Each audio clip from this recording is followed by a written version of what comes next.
let's talk the differences between an HMO plan versus a PPO plan. Let's take a look. So how do you choose between a PPO and an HMO? What are the core plan differences, and which plan is really the most cost-effective for you and your family? Does the HMO or PPO best meet your family's needs, and how do you compare the two plans? The Health Benefits Guide on the CalPERS website will best help you, but here's a quick overview. With a PPO, you can use a non-preferred provider at a higher rate, but there will be no deduction counted towards your out-of-pocket deductible. Access to a network of doctors and hospitals and labs are provided as preferred providers. The PPO does not require you to select a primary care physician. A lot of employees find this as a convenience. However, they are paying a higher out-of-pocket expense. With an HMO, the HMO contracts with doctors, medical groups, hospitals, and labs to provide services at a fixed price, but it does require you to have a primary care physician who will manage your care. A PPO allows access to many services without a referral. HMOs do require that primary care physician of yours to refer you to specialists.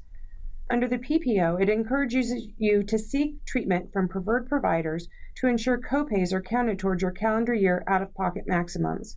This is important if you are trying to control costs. Under the HMO, it generally requires you to obtain care from providers who are part of your plan network. Exceptions can be made with authorization. The PPO allows you the option of seeing a non-preferred provider at a higher cost. It does limit the amount a preferred provider can charge you for services, including your deductibles and copays. With an HMO, it requires you to pay a total cost for outside provider care without a referral, so be sure to see your primary care physician. But it does require you to make small copayments for most services. These are flat dollar amounts. As you can see, with calendar year deductibles, an HMO doesn't have one, but a PPO does. There is a maximum calendar year copayment with each plan, but the HMO is half of that of the PPO plan. In regards to hospital inpatient copays, HMO has no charge for services. But with the CalPERS PPO Select program, it depends on what tier your hospital has been placed. With Sierra Nevada Hospital, it is a Tier 1 hospital under the PERS Select program, so it is a 20% out-of-pocket copay. With Truckee, with PERS Select, PPO is a Tier 2 hospital, which means it's a 30% out-of-pocket. But if you go with the higher cost PERS Choice program, it is a Tier 1 hospital, which means 20% out-of-pocket. Auburn Faith and Sutter Roseville are not PERS Select PPO hospitals, so they would be a non-PPO facility and would cost 40% out-of-pocket. Mercy General and Sutter Faith in Sacramento are Tier 1 hospitals, which are 20% out-of-pocket.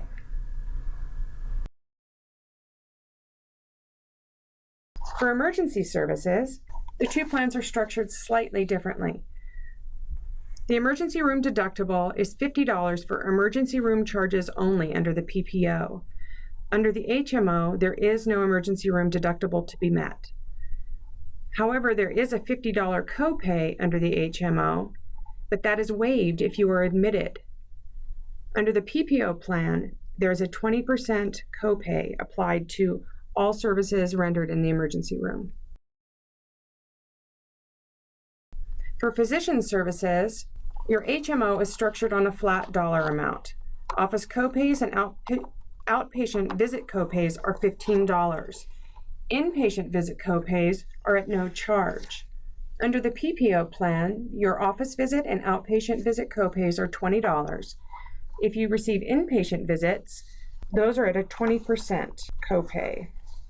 Inpatient services include such things as radiation therapy, kidney dialysis, and cardiac rehabilitation.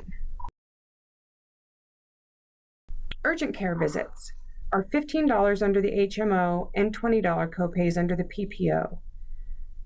Vision exams and screenings are no charge under the HMO, and they are not covered under the PPO plan. For surgery and anesthesia copays, with an HMO there is no charge. With a preferred provider under a PPO, it is 20% out of pocket, but with a non-preferred provider, it could be up to 40% charge. With prescription drugs, there are no deductibles, and the generic, brand, and non-formulary copays are the same for the PPO versus HMO. Something to consider when changing plans is that all formularies are not the same. If you have appealed a denial of a medication and it has been approved with your current plan, you will have to do so or may have to do so again with a new plan. For retail pharmacy or maintenance medication, these are up to a 30-day supply that are taken for more than 60 days. The charges are the same for the HMO and the PPO plan. There is a mail order maximum copayment per person per calendar year of $1,000.